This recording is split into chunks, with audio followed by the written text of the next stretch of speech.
Si notre cœur est lumineux,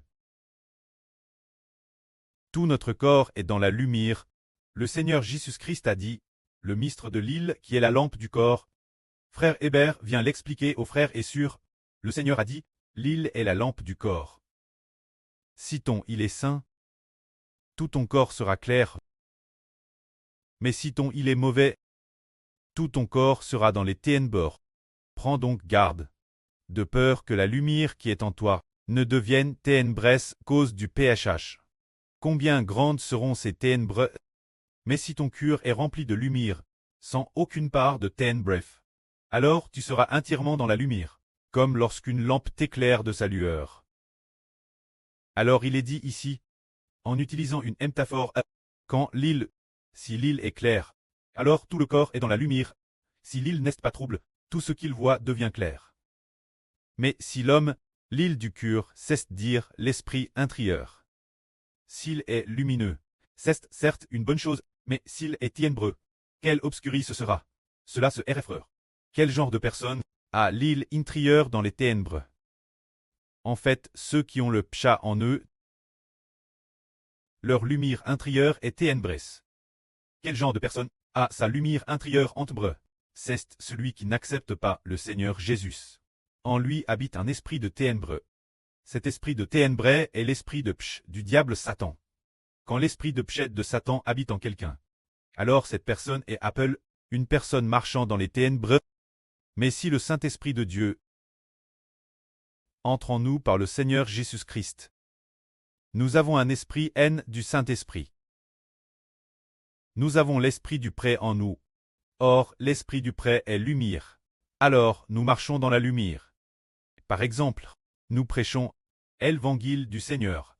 C'est pour que les gens passent des ténèbres la lumière. Cela signifie que nous voulons que les gens aient la lumière en eux.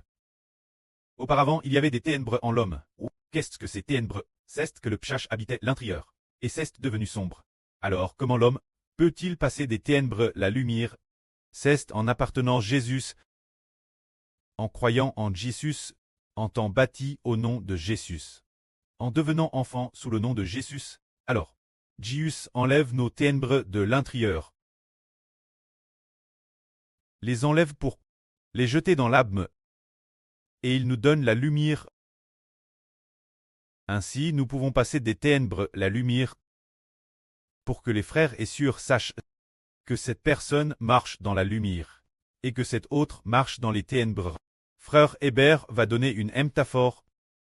Par exemple, prenons un personnage terrestre familier. L'apôtre Paul. Avant que l'apôtre Paul ne connaisse le Seigneur, marchait-il dans les ténèbres ou dans la lumière? Il marchait dans les ténèbres. Pourquoi marchait-il dans les ténèbres? Parce qu'il n'y avait pas de lumière en lui. Il y avait en lui l'esprit de psh des ténèbres. C'est pourquoi l'apôtre Paul, avant de croire au Seigneur, marchait dans les ténèbres. Quand le Seigneur Jésus-Christ lui est apparu, les yeux de l'apôtre Paul sont devenus aveugles. Puis il fut baptisé au nom du Seigneur Christ, pour devenir un enfant sous le nom du Seigneur Christ. Après, l'Esprit Saint du prêt étant en lui, ce moment ces ténèbres l'ont quitté. Dès lors, il a marche dans la lumière, car la lumière du Seigneur Christ est entre dans son cœur, apportant la lumière dans son esprit. En effet, l'Esprit Saint de Dieu et l'Esprit du Seigneur est en son esprit. Par la suite, il a toujours vécu dans l'Esprit de Dieu et dans l'Esprit du Christ, se dire vivant dans la lumière de Dieu et du Seigneur. Auparavant, avant de connaître le Seigneur, il vivait dans les ténèbres de l'esprit de Satan. C'est ainsi qu'il marchait l'origine dans les ténèbres, et qu'ensuite il a marche dans la lumière. Que la gloire soit auprès et au Seigneur. Amen.